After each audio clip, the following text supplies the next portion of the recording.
Welcome, everyone, to Earth Day 2020. We have an excellent group of panelists joining us here.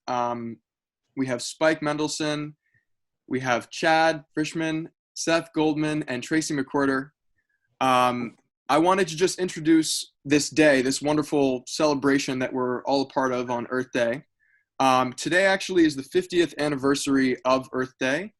In 1970, on April 22nd, 20 million Americans at the time, that was 10% of the entire US population, came out and protested against what they called at the time environmental ignorance, and really demanded a new way forward for the planet and focused that energy towards activism, lobbying, and politicians.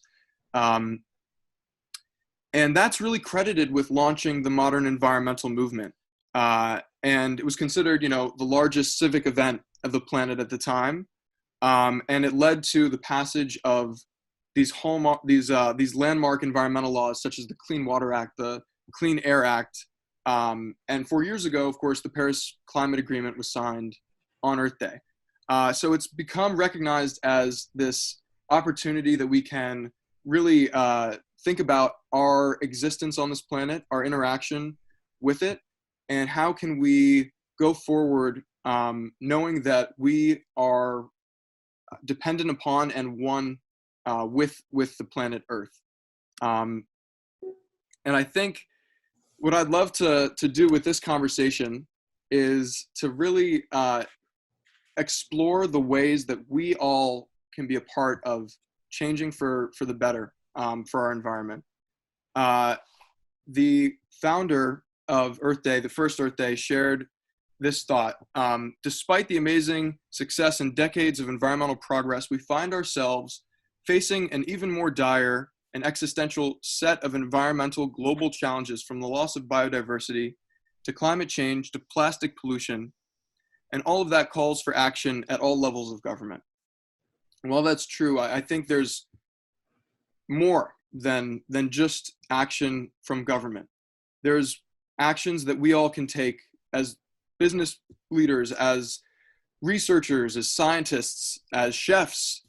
And that cannot be ignored, because if we only think of change as coming from the top down, we then are in a situation where we have no agency or control of the situation. So I think that's what I'd like to bring out of this conversation, is to let all of you really explain how you have taken it upon yourselves in your life's work to be environmentalists and to be activists and fight for environmental justice, for food justice, for a planet that's inhabitable by future generations. So with that, I wanted to give you all the opportunity to give an introduction to yourselves. I'll just start and say, my name is Jonah Goldman. I am one of the co-founders of Plant Burger and the director of strategic marketing. And I've in the past worked on all sorts of companies in the natural food industry. And most recently was working on alternatives to plastic, single-use plastics through compostable packaging. When I transitioned to rejoin the food system and be a part of creating Plant Burger, or PLNT Burger, which stands, of course, for Planet Burger. And we intend to be a celebration of life and demonstrate to people that they can eat the change they wish to see in the world. And so, again, I'm really thrilled. I'm so privileged and proud to be hosting this with you all today. And Spike, would you like to continue the introductions? Yeah, absolutely. I'm Chef Spike Mendelsohn. I'm from the DC area, the DMV. I've been a chef here for about 15 years now. I've opened multiple restaurants. I am also the chef and co-founder of Plant Burger, and get to work with Jonah and Seth a bunch. And this day is such a special day for me. I love this planet. I'm an outdoorsman. I enjoy eating lots of food, and and my way of being environmentally conscious is through food. As I'm a chef, I like to work with ingredients, and at this time in my life, I like to make the right choices and promote good farming and this amazing vegan delicious food that we have going on at Plant Burger. I also chair the DC Food Policy Council on behalf of Mayor Bowser, where we work on improving the food system through sustainable agriculture, urban farming, small businesses, and we concentrate a lot on food access. So that's a little bit about me, and I'll throw it to Seth. Thank you, Spike. I'll jump in, and it's really fun to be part of this panel. I've been part of the food, movement for over 20 years. I started Honest Tea out of my house over 20 years ago, and was really then got the chance to focus on organic as an important choice for consumers and help to amplify that. And then I, about 8 years ago, got involved with Beyond Meat, and that really helped our family. Our family had become vegetarian, but we're struggling with choices. And so Beyond Meat has played a major role in making our food choices much more appetizing and much more immediate and available. And I just, at the beginning of this year, transitioned to a new role as both a founder of Plant Burger, as well as launching a platform called Eat the Change. And Eat the Change is both nonprofit and for-profit. And so the nonprofit element is we are making grants to nonprofit organizations that help promote planet-friendly diets. And I look forward to talking with Chad about exactly what that constitutes. But we took a lot of our guidelines from readingdrawdown.org. So we're so glad that he's here with us today. And then the other piece of Eat the Change is going to be a for-profit brand, a brand that seeks to incorporate the principles of plant-based eating, embracing biodiversity in the diet, and thinking about fact-based science to help democratize planet-friendly foods. And I chose as my backdrop today a picture from Poplar Springs Animal Sanctuary, which is in Poolesville, Maryland. And Poplar Springs is the place that put our whole family on this path towards, I would say, away from animal-based diets. We got to interact with some of the residents there. You see one of them over my shoulder, and just realize that, if we could meet all of our nutrition and culinary and, dietary needs without having to kill animals, that would be something that would be better for the planet and better for us, and certainly better for them too. So really glad to be part of today's dialogue. Excellent. Thank you. Tracye, did you want to go ahead and introduce yourself? Sure. It's great to be here with everybody. And I'm Tracye McQuirter again, and I am also from DC. And I've been vegan. I've been vegan now for 33 years. I started in college thanks to a lecture that Dick Gregory gave at Amherst College in 1986 that rocked my world, led me to become vegetarian and then vegan. Eventually I changed careers from being a museum director to becoming a public health nutritionist, and have been working in this field in a variety of ways for the last 30 years as a director of the first federally funded vegan nutrition program, consultant for organizations to help their constituents go vegan, developing curricula for the DC public school system that was plant-based for K through 12. I've written a couple of books, so a lot of things. One of the things that I'm most excited about that I'm working on right now is called 10,000 Black Vegan Women. And I launched that this year, and my goal is to help 10,000 Black women at least go vegan in 1 year. And that's to celebrate the 10th anniversary of my first book, By Any Means Necessary. So my work focuses on particularly people of color and African Americans, and helping us go vegan because we have the most to gain from continuing to eat this way and continuing to be leaders in this movement. Excellent. Thank you so much. Chad, would you care to introduce yourself briefly? Sure. Hi there, everybody. It's great to be here. My name is Chad Frischmann. I am the Vice President and Research Director at Project Drawdown.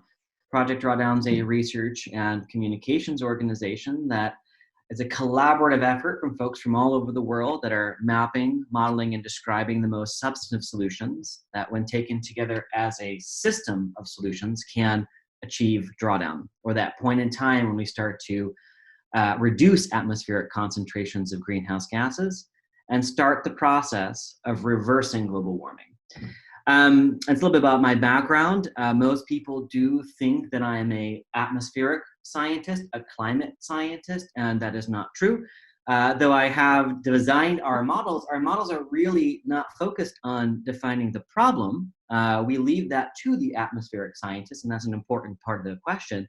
But we look at the solutions. And so we look at how we can actually apply technologies and practices that exist today. So we built models to evaluate that. But my background is really in this nexus between local and indigenous peoples' human rights and well-being, environmental conservation, and sustainable development. And when you're in that nexus between these big issues, you obviously have to come face to face with climate change, because these are the frontline issues that are going to be most impacted by the changing climate.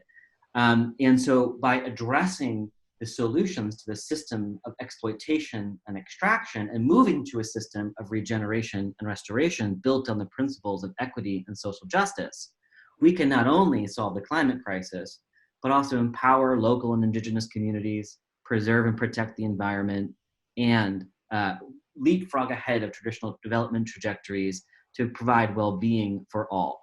And just as a quick other background, I also used to live in DC, though I'm the only one here who is not in DC currently. I'm in Berkeley, California. Back in those days, I was a historian of political economy. And my work really focuses on how we can change institutions and how we move institutions from hierarchies to more distributed systems that allow for more impactful well-being for most people on this planet. And just as a reference to my background here, as you can see, this is one of our solutions. It's called afforestation, or tree plantations on degraded land. Well, this is drawdown in action every year by taking currently degraded land and planting trees for production, for our many uses such as buildings, materials, bridges, all sorts of things that we use timber. We can actually provide a solution right here by restoring currently degraded land and taking down all the carbon dioxide from the atmosphere and putting into these things called trees, and ultimately into our buildings and materials. So this is one of the solutions at Drawdown.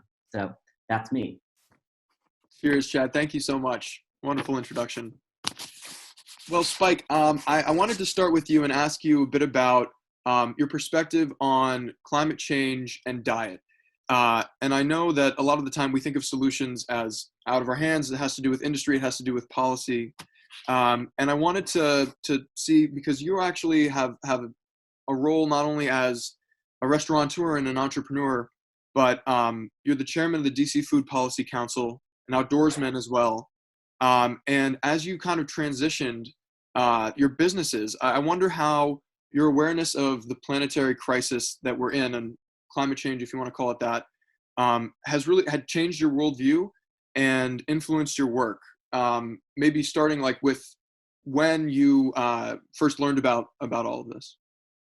Sure. And you know, climate change has always kind of been one of those things to me in the past that it's a big subject. It covers a vast variety of you know, solutions on what to do, and it's at times somewhat confusing. You know, I was you know, I've been you know, a meat eater for you know, a lot of my life, and you know, I happened to meet my wife you know, Cody, a few years back, and she was vegan, so she kind of turned me on to, you know, all these alternative ingredients and foods that I really hadn't ever really you know, had never been in my life, and I had never really played with. And you know, after meeting Seth and you know, at a panel, and him giving me these Beyond Burgers that were completely plant-based, it's kind of what struck that light bulb, you know, in my brain, where I took the burgers back home and I cooked them on the grill, and they were just as delicious as any other burger that I had ever had before. And this is kind of when I started digging into plant-based diets, and the effects that it has on the environment. So I'm kind of a late adopter to the vegan diet. I'm still kind of a little bit of a flexitarian. But what I did figure out is that every time you choose to eat something or buy something or even grow something, it's kind of a choice that you're making, and in a way, it's a vote for the planet. And after I had figured that out, I think my duty was to make plant-based foods really delicious and indulgent, and promote them. Not only with my fellow chefs and people that I feed in my restaurants, but really everyone that not doesn't necessarily need to be vegan or vegetarian, but just want to make some better choices in their lives that really affect the environment. So, this platform that Beyond Meat gave me to just make really, really delicious food and open up a restaurant with you guys called Plant Burger has been a wild ride. It's been very educational for me, learning about how it does affect the environment in so many different ways. A lot less land, a lot less water. And if you can package this all up into a fun atmosphere and in a restaurant with delicious food, I think that's kind of what makes all the difference.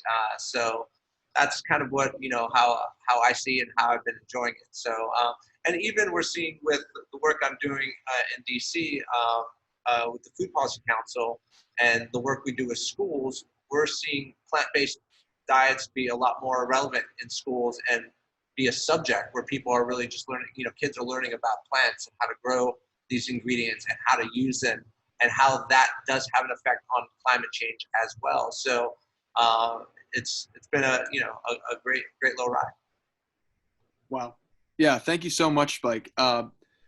I think that's one of the coolest parts about Plant Burger is that it's a subliminal approach. It's just about making food that people want to eat and they connect to and they recognize as maybe a part of their culture or a comfort food that they're craving, and feeding them that. And then as an afternote saying, by the way, this is really essential for the climate and you've done something really positive for your carbon footprint just by making those choices.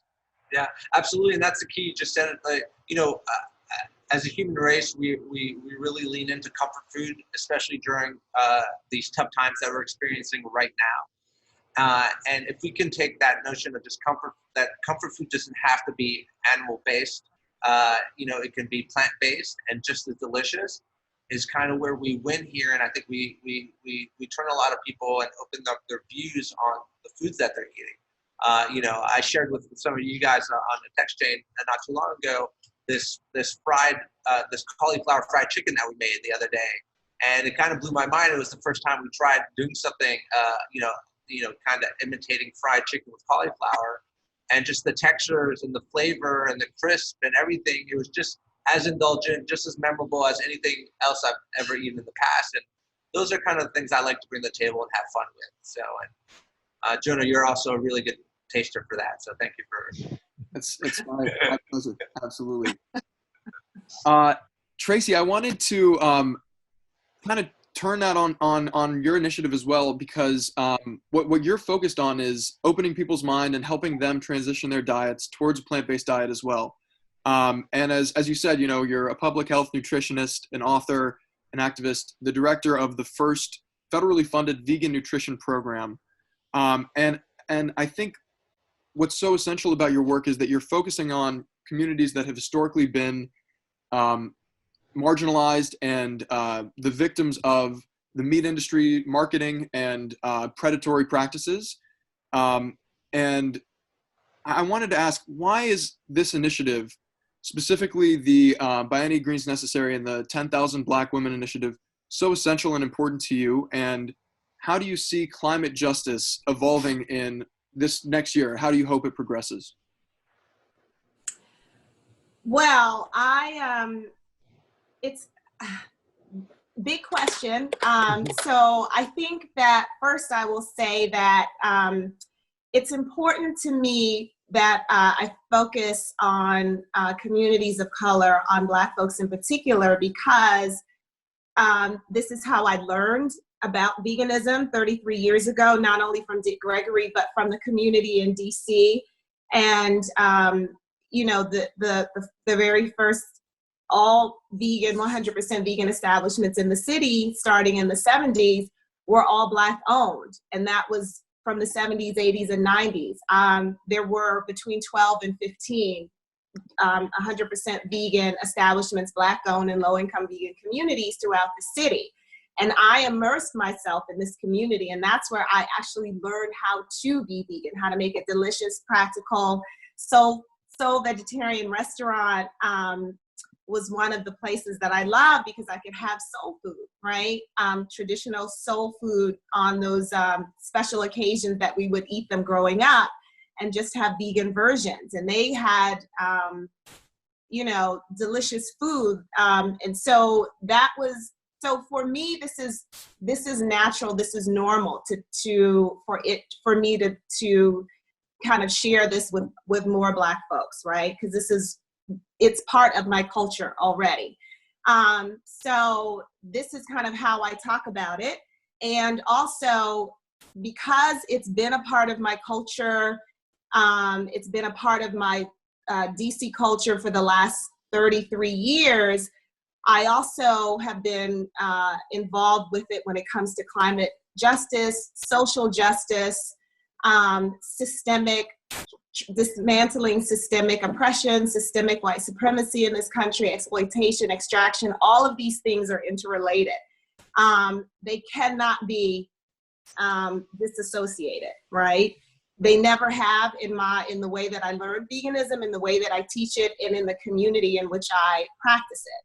So they've always been connected. And so for me, it's just kind of expanding this movement even further, right? And so letting folks know that this is part of our cultural heritage. This is delicious food we've always had.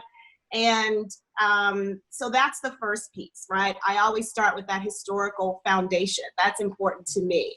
Mm-hmm. And then, we are, because of systemic oppression in this country, African Americans are experiencing the worst health outcomes. Particularly, we see that with COVID-19, right? Yeah. That's 400 years in the making. That should not be a surprise to anyone. So while we're dealing with dismantling these systems, while we're, hopefully going to be talking about that during COVID-19 and after, we also have agency to take back control of our health. And one of the best ways to do that is to eat more plant-based foods. And so that's the focus that I have during this crisis, during this pandemic that we're talking about. And then also globally, just in terms of climate change and global warming, Black and brown communities across the world in countries that have the fewest resources, that are the poorest, are impacted the most. So this is this obviously is a global issue for Black and brown people in particular too, whereas affluent whites are most protected. Right. So, it's all interrelated. So I talk about these issues in terms of dealing with the larger issues of exploitation, extraction. How do we address that? But also how we take back control of our health and exercise our own personal agency. And we do that through food, learning why we eat this way, how to make it affordable, why we eat the way that we eat, whether it's omnivore or vegetarian or vegan, why we should eat more or all plant-based foods, how to make it delicious, affordable, convenient, how to grow it ourselves, all of the ways that we can make this practical for people. And when we get more people to eat this way, then we will be addressing not only, obviously, personal health, right? We'll be addressing the disproportionate impacts of diabetes, obesity, heart disease, high cholesterol, stroke, certain cancers on communities of color around the country and really around the world, but we'll be addressing climate change at the same time. So I guess on all of that leads me to this program that I'm doing right now. I launched it, 10,000 Black Vegan Women. I launched it in February, of course, not expecting to be, for it to be so relevant, right? This pandemic is really an opportunity for me to explain to folks why it is so crucial You know, and so I see it, you know, I mean, I had to postpone the official launch until October because we are going to be doing 21-day vegan kickstarts. It's going to be a pretty intensive free program, but people right now don't have access to the food, the income. You know, there are a lot of reasons why people may not be able to participate in this program now. So hopefully when we come out to the other side of it by the fall, you know, people will be ready to embark on this journey with me. And in the meantime, I'm providing weekly newsletters, information to folks to help them do what they can during this time. That's phenomenal. Thank you so much, Tracye, for what you do. And I think one of the most amazing things about just hearing you speak is that you're making these connections between these problems that may be seen as disparate, right? There's this notion that food justice is not in any way related to racial or social justice. And you're dispelling that notion and really helping people to see that if we're able to create food security and food resiliency and reclaim our health as communities, we can create you know, a world that's going to be fair and better and healthier and regenerative in nature in the long run. And that when it comes to, you know, the climate crisis or global warming and addressing the climate chaos that we know is already happening, I think that helping people recognize this is going to serve you better right now anyways, but it also is going to help us stay strong and connected and vibrant as a community in a decade is a really essential piece of the equation. So thank you so much for doing that work. Thanks. Excellent. Chad, I wanted to ask you, with your work in Drawdown, you know, for anyone who hasn't seen it, I really recommend that you watch Chad's TED Talk, where he breaks down what Drawdown's really all about. It was really influential to me, and I loved watching it. And effectively, you've mapped the most impactful solutions to reverse global warming. Would you mind just explaining a little bit more about the inspiration and the team that came together to do this, the impetus maybe, and then from there, what were the most surprising discoveries of this immense research endeavor? Sure. Yeah, thanks. Be happy to. So Project Drawdown was first conceived, I would say, in the mind of Paul Hawken and Amanda Joy Ravenhill around 2013, when they were sort of looking out at the world, and we had been focusing so much as a community around climate and how we can take actions around the problem statement, right? What is global warming? What is its effect on climate? But there really wasn't a substantive list of real existing things that we could put our hands on today that are solutions to the problem statement. We were just so focused on the problems. And so Amanda and Paul got together and then brought me on in 2014. The three of us started Project Drawdown officially in 2014. And we set out on three core pillars that really define Project Drawdown. One is the sense of we need to approach this as from a systems perspective and working together in a collaborative space, right? We're not going to do this from typical hierarchical models. We need to link arms, come together, and be a collaboration of the world's of all the great things that are happening around the world today, and to be a mirror reflecting upon the world, what it's already doing, what it already knows. And so that collaboration fed into this research project. So how do we aggregate all of this great knowledge that humanity has on real workable solutions that are actually already being implemented, already scaling around the world? And how do we, for the first time, bring it together so that we can look at all of these different technologies and practices as apples to apples to apples to apples, and see how they intersect as a system of solutions? Because we got to remember, all of these solutions do not exist in isolation. None of them, not one of them. All of them are working together as part of a system, and ultimately part of a system of systems. We think about energy, we think about transportation, we think about buildings, we think about waste, we think about materials, industry, we think about food systems, agriculture, we think about our human social systems of education and economy. These are all intertwined together. So we have to map these solutions out as a full system. And we were the first organization to do that. And then ultimately, that's not enough. You can't just be a collaboration and aggregate all this great knowledge and build these great global models and do all this data analysis and so on. You got to communicate it. You got to be able to take that information and make it usable and meaningful for many different types of audiences so that we can change the discourse, change the way we think about, the way we act on global warming by really switching the conversation from problem fixing to solution, right? We need to create the future that we want with the solutions at hand.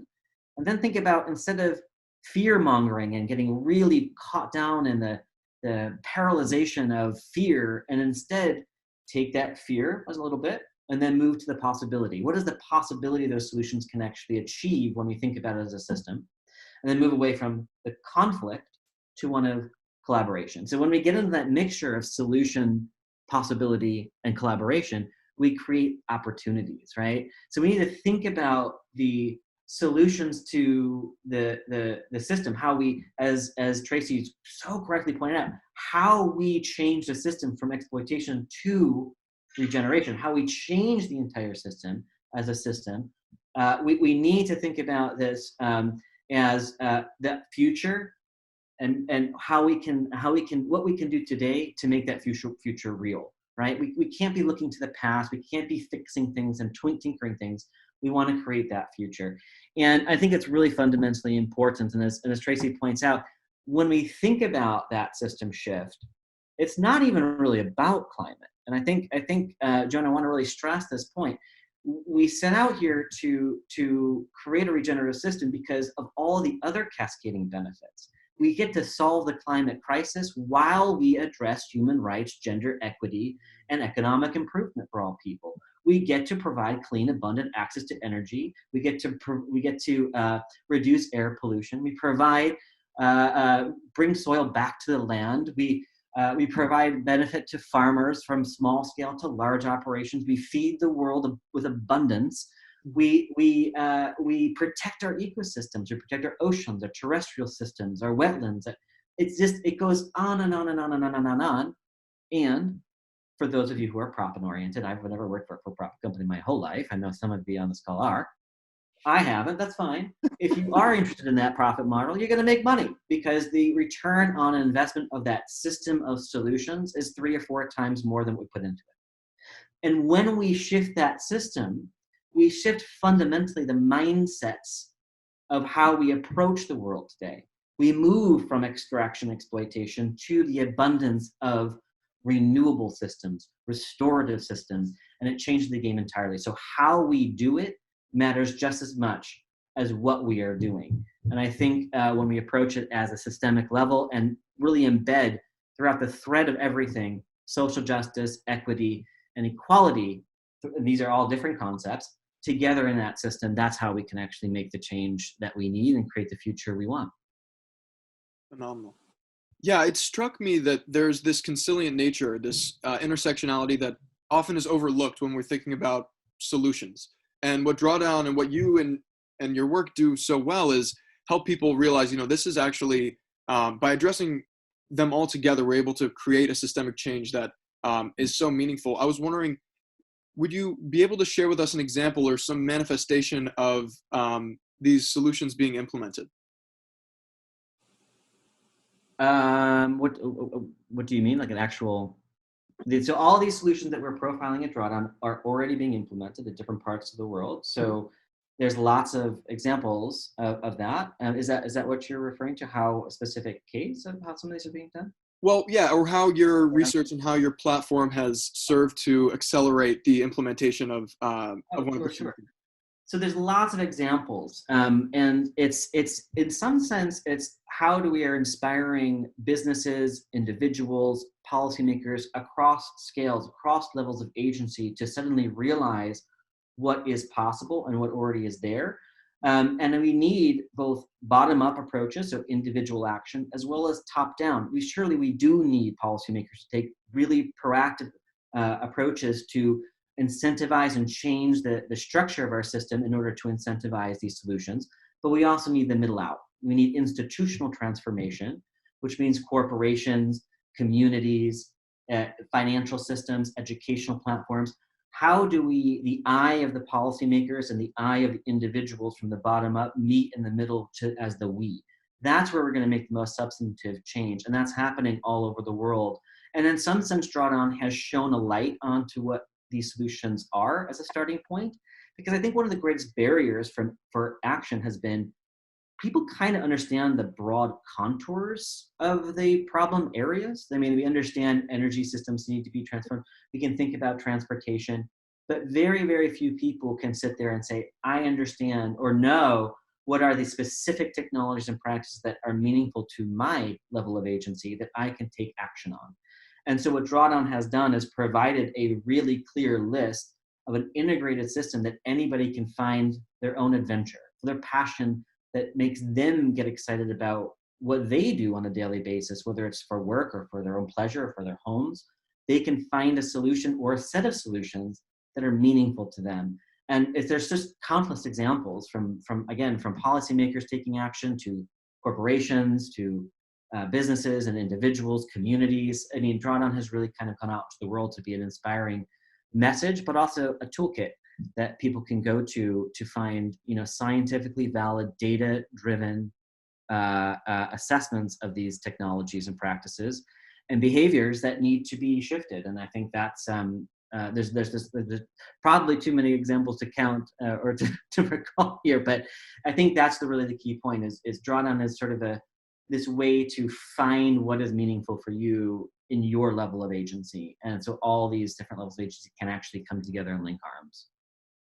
Excellent. Well, it's certainly how it's changed my life and my family's life as well. And just providing that list and the resources, and again, helping people to access what exactly can you be a part of is the manifestation. I think the people here are all part of those solutions too. So thank you again for that. And Seth, I wanted to ask a question. As the founder of this new entity, Eat the Change, it's about supporting initiatives and creating initiatives and businesses that help people to connect those dots in a lot of the same way that Tracye and Chad are between the environment and their diets. Diet being actually one of the most impactful ways that every person has control over the world that is created in the economy. I'm hoping, would you be able to share with us how this all came to be and how you hope this platform can influence people in business? Sure, yeah, and I want to say what a pleasure it is to be on this panel with Tracye and Chad and Spike, because what's really neat is we're talking about solutions. And I think about 5-10 years ago, Earth Day panels were all about how bad everything is, and it's bad, it's serious. But I really appreciate that we're also now talking about what do we do about it.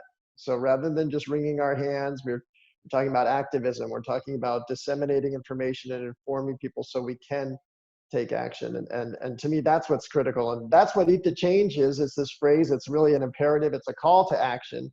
It's trying to mobilize people. And so we need the information like what Drawdown is doing. And I note that of the top 20 solutions ranked in Eat the Change, 8 of them are food related. And then we need activism too, like what the work that Tracye's doing, where we can inform and inspire people to pursue different approaches and rethink what they've been eating. And so I think those are critical. And so really what we hope is, I see Eat the Change as part of a movement. And there's the nonprofit piece that's essential and the for-profit piece. And so just as you heard Spike say, when we can make plant-based food taste delicious, be accessible, be price accessible, be distribution accessible, then you can really start to move the needle. I'm really proud of the fact that with the first plant burger is located in Silver Spring, Maryland. It's by no means the first place someone would think about locating a vegan restaurant, but to see the kind of response the community's gotten there, to me, is really exciting. So we certainly, as I think about what Eat the Change is trying to do, it's really hoping to catalyze all types of people. It's certainly consumers, it's other businesses, it's nonprofits and governments too, to recognize that the single biggest impact any of us can have on a daily basis in terms of our impact on the planet is by thinking about what we eat, so that being intentional with our dietary choices is just critical. And just to reinforce, at least with respect to a Beyond Burger versus a cow-based burger, uses 99% less water, 93% less land. I mean, those are fundamental differences, 90% less energy. So major, not just sort of slightly better, not just, percentages better, but multiple times better. And as we think about scaling the global population to have more protein in their diet, we have to make these kind of choices, and we have to make them accessible, delicious, and available. Phenomenal. Couldn't have said it better. I think, wrapping this up and trying to tie in all together these different perspectives that we have, we have activism, and we have the for-profit side, and we have the research nonprofit side. I want to take a moment to kind of reflect on this time that we are living in. Really, it's unprecedented that we're all experiencing together the coronavirus, and simultaneously the impact of climate change is really upon us as a human race. I wanted to ask all of you, and feel free to bounce around and share your thoughts on this. What out of this situation, what out of this tragedy can we change for the better in our lives and in the world, that we can come away as having a world that is healthier, cleaner, more regenerative in nature? I'll take a crack at it first, if that's okay, Jonah. I think one of the things that this has helped reinforce is that facts really matter. And so, there are still folks out there who deny climate change, or who deny that, there's the science makes a difference here. And I think we're seeing the consequences of that from a health perspective, but there's also this happening from a climate perspective too. And so I hope facts gain more respect as being relevant to this part of the conversation. And then the other piece I'd add is that I hope people get a clearer sense of connection, and the fact that everything we do in this planet is connected, and the actions we take here have an impact all over the world. Obviously, the actions of some people in China have an impact all over the world as well. And I hope both, if we can elevate the respect we have for facts and connectedness, that would be a positive outcome. Yeah, and Jonah, I'll go ahead and jump in and just say, I think, one of the things that could hopefully come out of this is that people realize how important all our small businesses really are. They're really the pillars of our communities and our micro communities, and that food is something that we all have in common. We all need it to survive, and we need to treat it with a lot more respect, and realize that a lot of times food in these systems and these farm bills is treated as a privilege, and food should be a right for every human being. And the more we can make the right choices on the types of food we decide to grow and how we grow and what we put into our bodies, I think the better we will all be, and we can use a great dose of balance in our food system right now. And the other big thing is just that, realizing how free we really are in this world. As much as we want to complain about so many different things and restrictions and what have you, a pandemic like this, keeping us all quarantined in our house, makes us realize how fortunate a lot of us are, and to realize that there's a lot of people in this world that are not as fortunate, and on top of it now going through this coronavirus is just a nightmare. So just appreciating ourselves a lot more. So I'll jump. There are layers that I'm feeling around this. I mean, I personally work from home, so that hasn't changed. And I'm loving the quiet and the peace. and not just in the you know, in the city around me, but also just in my mind and in my space. And so there's that, right? So I have definitely days of anxiety and stress, especially in the beginning. But I'm, you know, kind of learning how to deal with that and to be more mellow and get back into my rhythm. So, you know, I'm grateful, as Seth and Jonah said, to have connections with family and friends, with folks that I work with, and, you know, to be able to be home.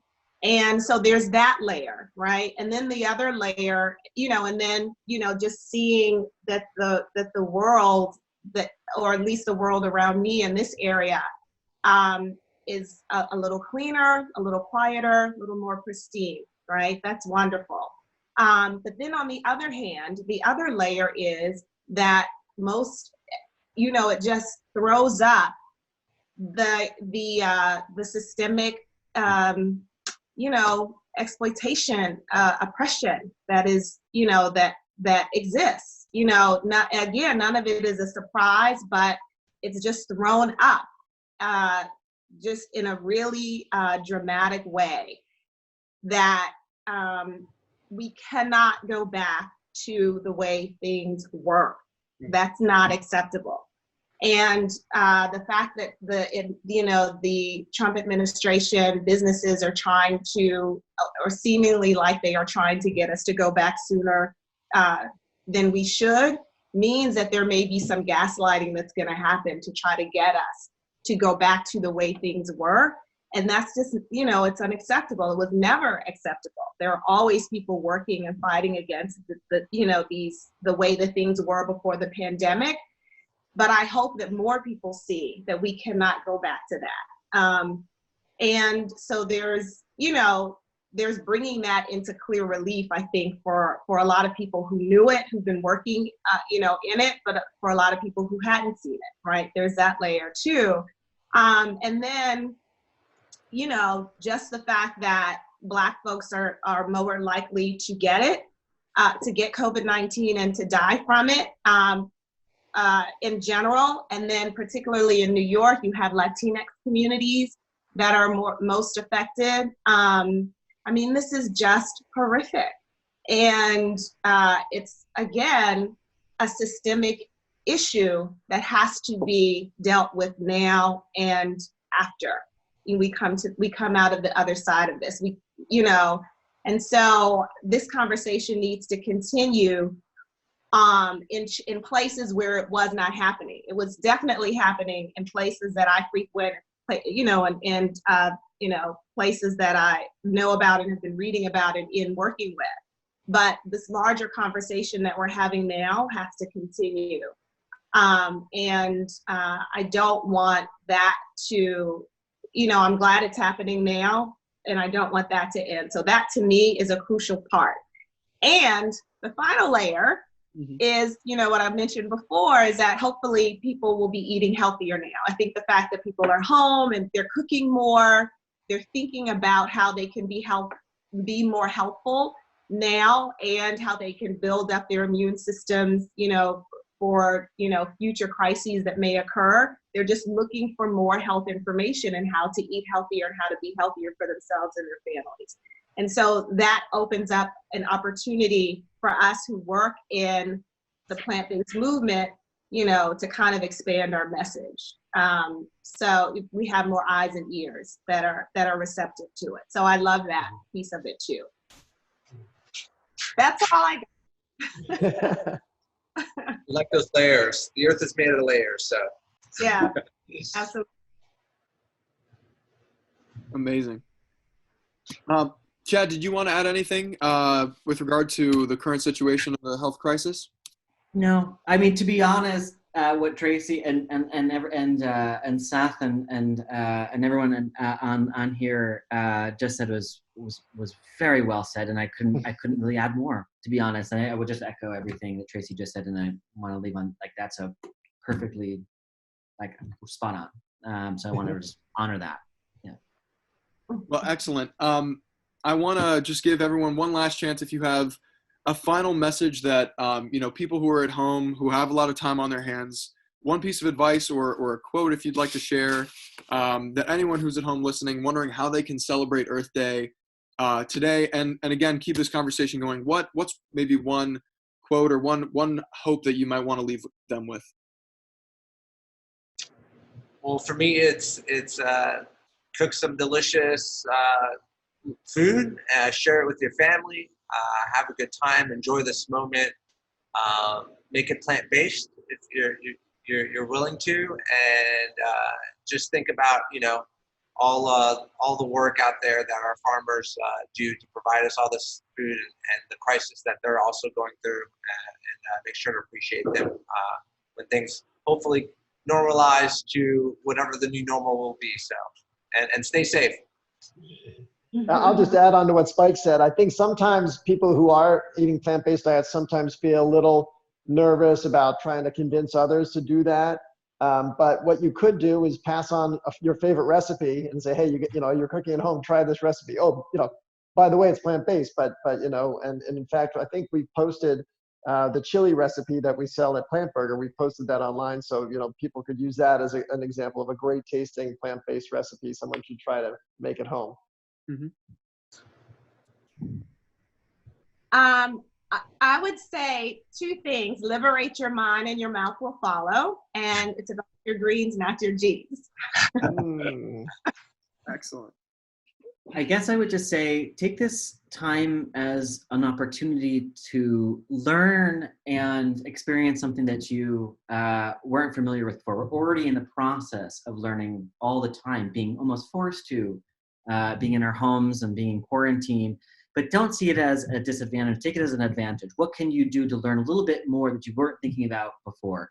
And whether that's being a plant-based diet or a plant-rich diet, or learning a new recipe, or reaching out to some of the people in your neighborhood or community that maybe you can't be next to, but you can practice a little bit of social distancing. Go out there and just do something different that you haven't really done maybe in a long time. And this is an opportunity for you to do it.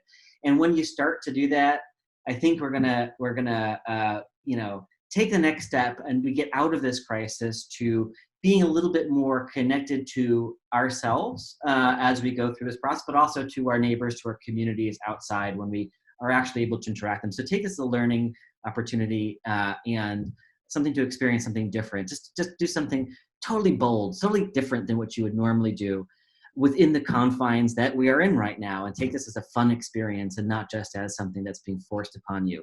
We can make this as an opportunity, and hey, I'm a king of silver linings. I want to see this as something positive, recognizing on the same hand that this is very tragic for many people.